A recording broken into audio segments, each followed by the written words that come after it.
smoke blacks, relax, and watch Walt Disney. Speaking of Disney, fantasies I had many. I used to hate on Mickey Mouse, cause he had many. Oh, okay, so you're jealous of Mickey Mouse over the fictional rat pussy he's getting? I feel like you didn't need to tell us that. What up, y'all? Rap Critic here, and this was a priority requested song review by the man with the killer plan. And if you want to make a request for a song, movie, or live stream listen, head on over to Ko-fi.com/rapcritic and get yours in now. So let's talk about Kendrick Lamar, Schoolboy Q, Ab-Soul, and J-Rock, aka Black Hippy, the hip-hop supergroup that never quite actually existed. Don't get me wrong, they did make songs together, so whenever the four of them would feature on a song on one of their albums, it was considered a Black Hippy collab, but they never got around to making a fully realized album or mixtape, so it's like kind of hard to consider them an actual collective if they, never collectively released anything. Although it was originally Schoolboy Q who came up with the idea for making the group. He's apparently on record as being inspired by the idea when he thought, hey, if we're a group, I'd only have to write one verse per song. So, they probably didn't have the most ambitious motivation off the bat anyways. That said, they still had a pretty solid lineup, so you understand how people were waiting with bated breath. There was Kendrick Lamar, the now obvious superstar with the super intricate contemplative lyrics.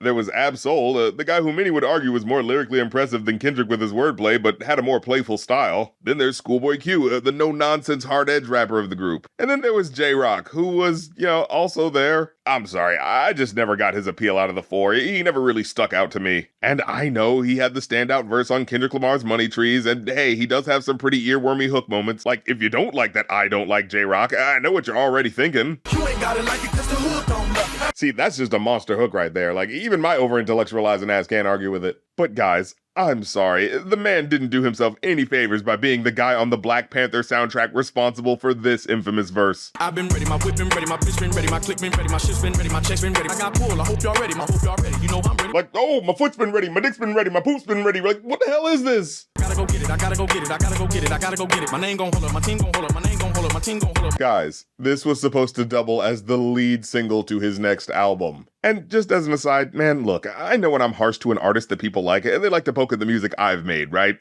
Like, hey, for talking all that shit, ain't you, mister? Oh my God, I can't believe this. And you know what? Call my shit goofy as fuck all you want to. I ain't afraid to say I'm the goof boy out here. But at the very least, I came with something a little more ambitious than just yelling, my toes been ready, my nose been ready, my butthole's ready. My shit's been ready, my checks been ready, my shots on full, that's Armageddon. And then rhyming all of that with Armageddon. Like, wow, imagine taking the $1 million chance Kendrick gave you by putting you on the biggest soundtrack of the year and using that platform to just shit the bed, waste everyone's time, and then expect that to be what was gonna get people pumped for his music. I'm just fucking saying. And what's the craziest thing is that, as Kenny explained on the Heart Part 6 joint from his latest album, G&X, J-Rock was the first one of the four who got signed. That was back when the only goal was to get J-Rock through the door. Was excited just to go to them label meetings. Wasn't my record deal, but still I couldn't believe it. And it's like, wow, kind of crazy how that dynamic shook out, huh? Although I could totally imagine a record label thinking, yeah, that smarty art rap shit, that ain't gonna take off.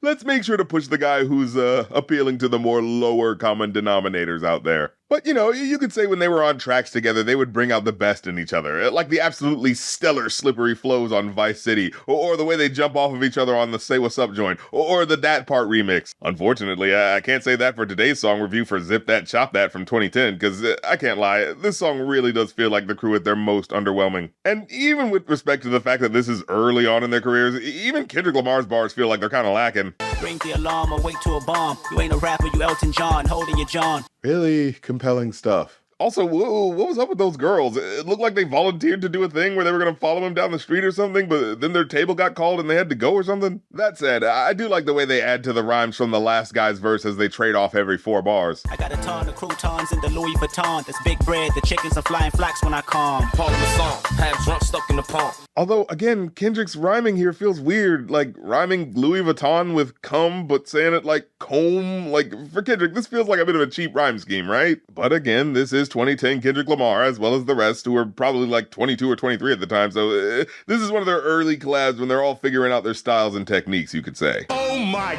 God, I can't believe this. Even so, though, Schoolboy Q actually does come through with the coolest, most commanding force out of the 4. Cool in the calm, laid back, smoking the phone, socking the shit out of niggas till I'm breaking my arm. And J-Rock takes up his rhyme scheme solidly enough. Up in my zone, 2 blunts, couple Patron, 45 on me, shoot you if you fuck with me wrong. Although it does kind of fall apart with Ab-Soul's clunker of an intro line. Never drove a fast car, I almost ran over Tracy Chapman. She said drive slow. I said fuck off. Because it's like, wait, what's going on? So you never drove a fast car, but you almost ran over Tracy Chapman who was telling you to slow down? So, like, what, were you obeying the speed limit while driving recklessly?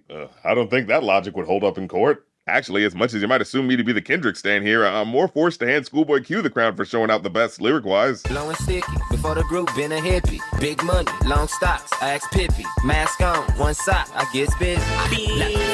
Made enough, richer than Lionel. Fucking bitches on my job, coming harder than Rhino. Now, by the end of the track, Absol and Kendrick do eventually manage to pick up some steam and momentum. Contagious is mad syphilis, blazing the sky, gifting this die over death sentences, flow hot. Plus the beat not tell them I killed the witnesses. Gifted as 20 Christmases, itching to blow like 20 bitches with mouths that need a dick in it. Wow. But even then, class clown Absol over here keeps getting sidetracked with wacky non sequiturs. I smoke blacks, relax, and watch Walt Disney. Speaking of Disney, fantasies I had many. I used to hate on Mickey Mouse, cause he had many. Oh, okay, so you're jealous of Mickey Mouse over the fictional rat pussy he's getting? I feel like you didn't need to tell us that. Overall, I'd have to give it a 3 out of 5. Sure, it doesn't need to be that deep, but unfortunately the inconsistent lyrics make it not that much fun either. Now, as we all know, Kendrick ended up turning out to be the golden boy of the rap game, so by the time they were getting put on magazine covers like XXL, they were being labeled as Kendrick Lamar and Black Hippy, prompting a sour response from Absol about threatening to leave the group if publications kept doing it. Kind of weird to leave a group that doesn't even have an album out yet, but okay. But hey, on the strength of the buzz from their features and their solo work, they were racking up cosigns from Dre and Snoop Dogg, even Tech 9 was out here calling them the new NWA, but then nothing ever really ultimately came of it. No group album, just scattered features like Infinity Stones flung across the extended universes of their solo careers with no album gauntlet to show for it. And then Kendrick dipped from TDE in 2022, snapping the Thanos glove once and for all. And unfortunately, there's not too much to tell at the end of the story. The group didn't seem to dissolve over major disputes or anything. From what I could find, the consensus is that Kendrick's career just took off so quickly, being the first of them to go platinum and really get things moving and shaking on his end. So while everyone else was getting busy tunnel visioning in on their own albums to not be far behind, they could never seem to manage the time to work on a full collab together. Plus, as Kendrick later admitted on the Heart Part 6, being the god MC of the genre put him in a position that made him really bad at consistently keeping in touch with everyone, apparently. But I done a half job communicating feelings of being stagnant. Life was getting bigger than just rapping jog. My memory knowing Black Hippy didn't work cause of me. Creatively, I moved on with new concepts in reach. All that said, it seems like they're still on good terms, what with the rest of Black Hippy joining him on his pop-out show 2 years after the split, showing the group had no bad blood. But the fact of the matter remained, with him being at the Olympian height of his career where he could officially be his own boss, he's just at a different level of profile as an artist now,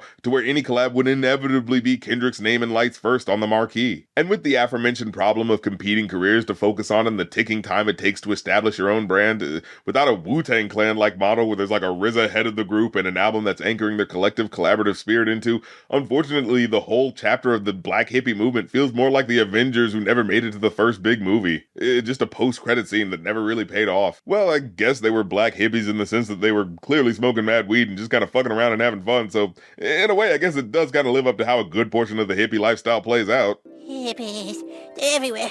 They want to save the earth, but all they do is smoke pot and smell bad. So while altogether this collab isn't that bad, it's clearly the sound of 4 really good rappers on the early end of their career still figuring out their personas. And personally, I'd way more recommend the later tracks I mentioned earlier, like Vice City. That shit really was the best showcase of the kind of energy they were capable of pulling out of each other. 7 figures for a headline, you want some stage time, we can talk about it. Niggas acting like baby, rapping like nice on the mic. Truly got it. Well, that's the episode. Leave a like if you like because it helps, comment if you have something to say because it helps even more, and hit the subscribe button because that's what helps the most. And if you want to make live stream music requests, of course that's Ko-fi.com/rapcritic and Patreon.com/rapcritic to get all my content early and access to the Patreon Discord. Like, if I'm on my P's and Q's, if you're seeing this episode as it's going live on the main YouTube channel, the next episode should be available currently on the Patreon right now. So check all that fun stuff out and I'll catch you next time. Peace.